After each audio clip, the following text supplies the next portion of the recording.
madame le journaliste. Vous êtes au 4 à l'huile de presse. Nous avons parlé sur les questions d'actualité, plus sur la situation sécuritaire dans l'Est de la République démocratique du Congo. Et puis sur les deux récentes interviews de Joseph Kabila qui se contredisent au sujet de la légitimité du mouvement terroriste AFC M23. Dans la première, il soutient, et dans la seconde, il nuance. Qu'est-ce qui peut justifier ces changements d'après vous? D'après nous, c'est la réaction de l'opinion nationale qui n'a pas su digérer voir un ancien président de la République soutenir clairement une rébellion. Ces pays avaient tout donné à Joseph Kabila. Nous l'avons vu venir dans ce pays et dans quelles conditions le président Joseph Kabila était arrivé. Ces pays lui a offert toute son hospitalité. Il était pauvre, il est devenu milliardaire. Il a eu des sociétés dans des paradis fiscaux.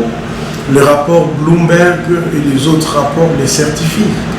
Alors les Congolais ne pouvaient pas s'imaginer qu'après lui avoir accordé 18 ans au pouvoir, qu'on pouvait avoir un ancien président qui, manifestement, alors que le monde entier condamne le M23, l'AFC, condamne le Rwanda, Joseph Kabila, à son corps défendant, a exprimé son soutien face à ces forces rebelles, et c'était impardonnable.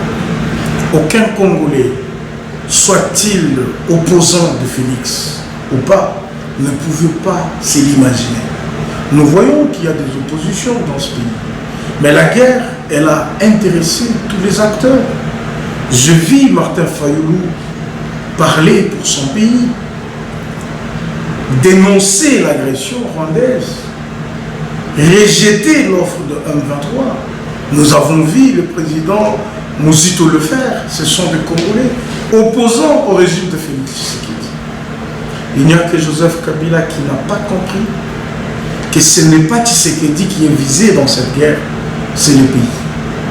Il n'y a que Kabila qui n'a pas compris ça. Mais tous les autres acteurs, soit-ils de la société civile, du pouvoir, de l'opposition, tout le monde a compris qu'on devrait faire un front pour effectivement dénoncer le Rwanda et appeler tous ceux qui peuvent aider la République à venir l'aider.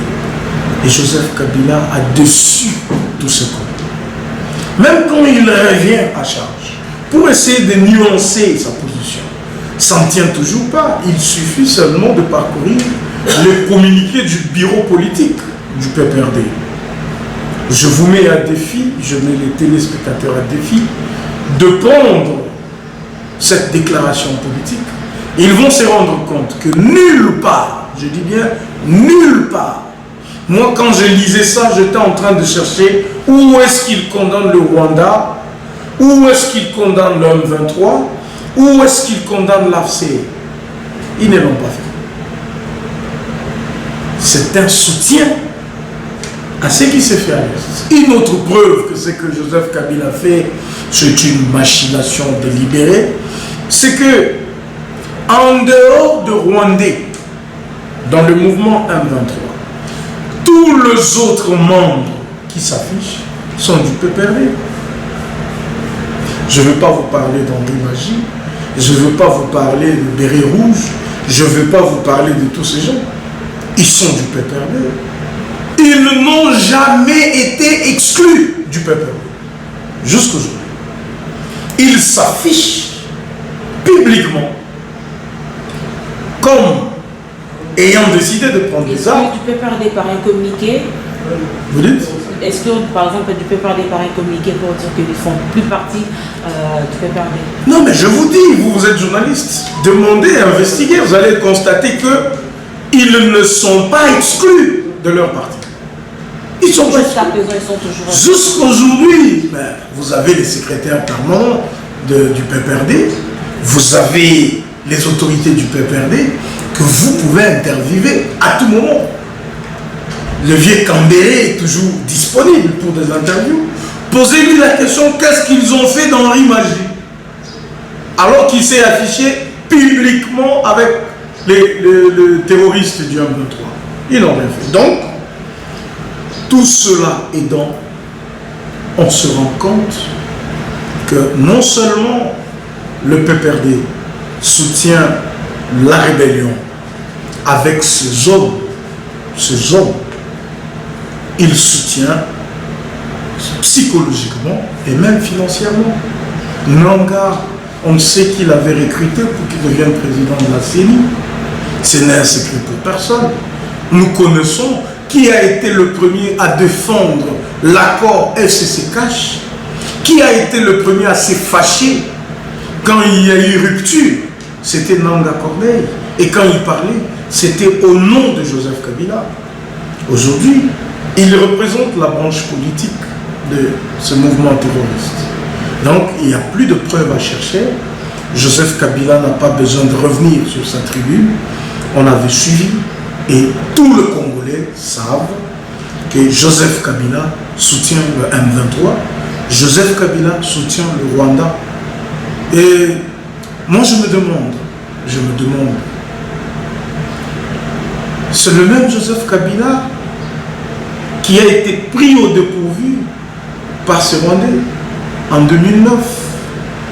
Est-ce que le fait de signer avec les CNDP en 2009, en leur donnant tout ce qu'ils voulaient, est-ce qu'il n'était pas de mèche avec les Rwandais quand il était président? On commence à se poser des questions. Pour signer tout ce que nous avons vu comme paperasse, est-ce que ce n'était pas un collabo rwandais, Joseph Kabila? On commence à se poser des questions. Parce qu'en 2009, il faut juste regarder l'accord du CNDP. Cet accord signé par le ministre de la coopération régionale, à l'époque c'était Tshibanda Tonga Moulombo. Kabila avait tout donné aux Rwandais. Le commandement à l'Est, c'était partagé en termes de pourcentage. 49% pour le CNDP et 51% pour la République. On commence à se demander, quand en 2012, ils sont partis, est-ce que ce n'était pas une complicité avec Joseph Kabila? On commence à se demander tous les brassages, le mixage, toute cette infiltration de notre armée. Est-ce que ce n'était pas pour préparer le retour de Joseph Kabila que ça a été fait? Parce qu'aujourd'hui, on constate qu'il est un grand ami de Rwandais, il peut les soutenir. Il a oublié que quand il était président, on avait eu à un moment donné l'impression que le Rwandais ne l'aimait plus. Alors que c'était de la leur, je constate. Et donc, nos services de sécurité et de renseignement doivent nous faire un papier parce que c'est très grave pour un président de la République, un ancien président de la République. Alors, s'il est constaté que c'est vrai, il a commis la haute trahison, Joseph Kabila. Et quand vous êtes un ancien président et vous trahissez votre pays, c'est la peine de mort. C'est la peine de mort, pas autre chose. Comment on peut imaginer, vous êtes notre ancien président, nous vous avons tout donné dans ce pays, aujourd'hui vous soutenez le Rwanda? C'est de la haute trahison. Voilà, Maître Donat Kabassé, le propos de Joseph Kabila crédibilise-t-il les accusations de parents du terroriste portées contre lui par le président Félix Tshisekedi? Écoutez, il n'y a rien qui peut crédibiliser, surtout pas venant de Joseph Kabila. Il n'est pas un exemple dans la gestion. Quand on veut parler de la gestion, on veut parler de la bonne gouvernance, on veut parler droits humains, on veut parler économie, on veut parler sécurité, on veut parler... On ne prend pas Joseph Kabila pour un exemple. Jamais. La preuve, c'est que pendant 18 ans, il nous a laissé avec un budget de 3 milliards de dollars. Aujourd'hui, avec Félix Tshisekedi, 6 ans de pouvoir, on est à 18 milliards de dollars. Les réserves d'échange sont actuellement de 6 milliards contre 800 millions laissés en 2019. Vous voyez? L'infrastructure, n'en parlons pas. Vous voyez que toutes les routes, d'abord à Kinshasa, il y a des chantiers partout. Félix le fait, il travaille. Il n'en fait pas beaucoup de bruit. Quand on parle de droits humains, qui ne sait pas que les Rossini Kendi sont décédés parce qu'ils manifestaient? Les Kapangala, tous ces jeunes de mon parti, du DPS, qui ont été calcinés, ils sont décédés de manière très atroce. au sein de la permanence du parti. Aujourd'hui, on voit le PPRD avoir le courage de parler des droits humains, de la liberté d'expression. Mais c'est grave venant du PPRD. Ils ne peuvent pas parler de ça parce que à l'époque de Joseph Kabila, tu ne fais pas un débat politique où tu l'attaques et tu rentres chez toi à la maison. Mais on t'arrête. Quand on arrive au pouvoir, combien de cadavres dans le placard? Interrogez la NER, on va vous dire quel dossier ils ont trouvé à la NER. Au Demia, combien de Congolais au Demia? Certains ayant fait 3 ans. Tu les regardes comme ça, c'est un Mikala, il ne peut plus parler, il n'a plus de force. Combien de tueries lâches? Moi j'ai des combattants, des collègues avec qui on a combattu, j'en compte 5 qui sont décédés sous ma barbe et à plusieurs manifestations. Si je vis, c'est des justesses, c'est parce que peut-être Dieu a voulu que nous on vive jusqu'aujourd'hui. Mais la même balle qui avait atteint Rossi, j'étais avec Rossi dans mes bras, vous pouvez le voir dans les images et tout, ça pouvait aussi m'atteindre, je serais mort. Donc, on n'a pas un Joseph Kabila qui donne des règles de gestion. Non, sur lui, pas surtout lui. Il payait combien les fonctionnaires? 100 000 francs. Aujourd'hui, les gens sont à 400 000, c'est quelque chose. Vous voyez? Il payait quoi? Il payait rien. 52 mois d'impayement. Ça n'existe plus aujourd'hui avec Félix. Voilà la dernière question. Parlons du gouvernement d'Union nationale en ces temps d'agression. Selon votre attendement, quels critères requis pour y prendre part? D'abord, le tout premier critère, on doit avoir des patriotes. Des patriotes. Je me rends compte finalement, et ça me fait mal, j'ai besoin que cette partie nous intéresse.